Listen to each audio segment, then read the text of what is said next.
So I figured for a design class, I should learn some design tools. So I wanted to pick up Adobe XD. I looked into Figma, Adobe XD, and a couple other ones, but I decided to go with XD.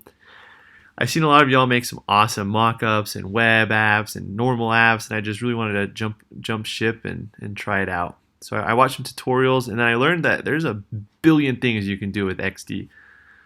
So for this tutorial, I just kind of wanted to dive into making a quick button because there's so much to do, and I just wanted to teach you the basics on what tools you have here and here and here, and then kind of give you a simple way to make a button. So to start out, Adobe XD has a ton of different tools right here on the side to make a rectangle, circle, make other shapes, draw some text, create another artboard. An artboard is what's displayed here and where you put things onto so that you can design it.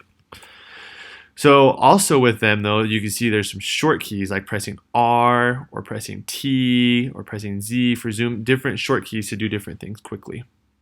Down here we'll have assets, which I'll show right here and explain that. There's layers and there's plugins. And plugins are kind of like third-party things to streamline your workflow, as it says there. So right now let's just build a quick button. So there you go. I pressed R and I dragged it. Then I press V to go back to my move tool, and then I can look at it.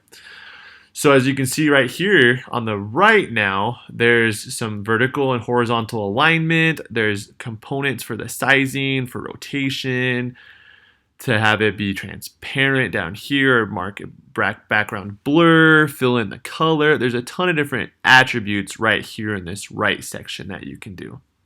So back to my button. Right here you can drag it around on your artboard. So I'll place it just right in the middle. And then here, this button will make the rectangle itself bigger or smaller. And then this button will then make it kind of like curvier, rounder, and round the edges. So if we want to make a cute button about that size. And then now we press T, the hotkey, and we add some text for, let's just say, click me. And same thing as here. Now it knows, okay, you're on the text field, and now you can change the attributes of font size, of, regular, italicized, or bold, fill in the color. Let's make it black text, so it'll be nice and black. And then along with that, instead of changing the font size here, you can change the font size here. So we'll make this about let's make it that size, and then, and then you press V to get the click tool, and then let's put it right there, and then it snaps it, and it's kind of cool. It shows you the restraints, and 30 by 30 to 72 snaps right in the middle for you, so that's very convenient. So now, if I want to move the button to somewhere else, let's move it to the bottom right. You notice, dang it, it only took the text. That's because it's ungrouped. You can drag it and click all of it at once, and then hit Command G, and you notice up here it switched it to group one. And now, when I grab it, it grabs the whole thing. So we'll put click me in the bottom right. And also I'm on Mac, so Command, it might be Alt or Control for PC.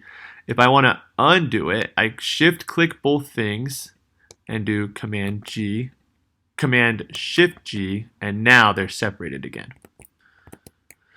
So here's my button, and so say on this field I want to add some, let's make it nice, let's make it gradient and let's make it blue right there. So now it's kind of, I don't know if I like that, but you get the point. I'll just do a solid color. So now it's blue, and then I get my text field, and I want to change my text to black.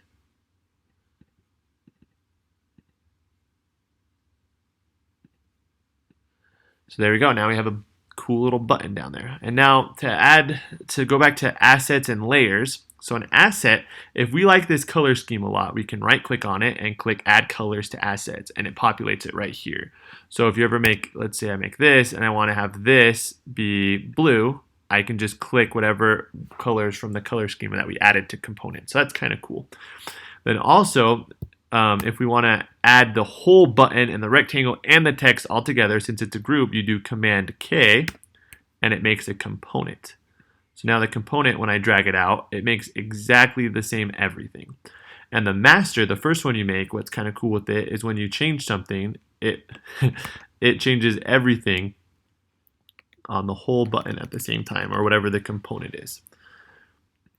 So that's the basics of, buttons, components, assets, and then the last thing I want to show you is I'm going to do make a new artboard. So now when I want to go to prototype and to like make a mock-up, I'm going to say, okay, when they click this button on tap, it's going to transition to this web page. So now to go into prototype mode, you do Command Enter, and that pulls up the window. So see, I can click it and it goes right back. And I drag, since it's a component, it's either one of these, just to make sure. It's Command Enter to go into prototype. I click it, and then now it's to show the next artboard or whatever web page you have. And lastly, if you were to be anywhere if you're not highlighted on a specific one, if you're just anywhere and you click Command Enter, what it's going to do is it's going to go to the one that you mark as your home page, which is right here. So if you want it to be this one, you can just click there. Every time moving forward, if you just hit Command Enter to hit start, it'll take you to that home page. Or conversely, you could click it and then do Command Enter, and it'll take you to that specific artboard. So if you had 100 artboards laid out here, you can go in and pick specific ones, or you can just hit the Command Enter and it'll take you to your home button and work through that workflow. And then just to touch base again, they're both linked, and you can change what this one does if you want it to go to a different one. It doesn't have to be linked, but just natively, once you have a component, it'll link them both to the same one. So that's a little bit of the workflow there. Lastly, once you've built something, if you want to share it, you can share anything with anybody, and it's pretty awesome. You just click manage, you click a new link, and then you can have it be a review, a user testing, or presentation, or whatever. And you can kind of do what I'm doing right now by making like a video of it and playing something and recording it up here and then sending that. You can do a lot of different things with it. It's a pretty powerful tool. Yeah, Adobe XD is pretty awesome. I've loved learning about it, and you can spin up some really quick and beautiful mock-ups. Hope y'all have a blast and have fun learning. Thank you.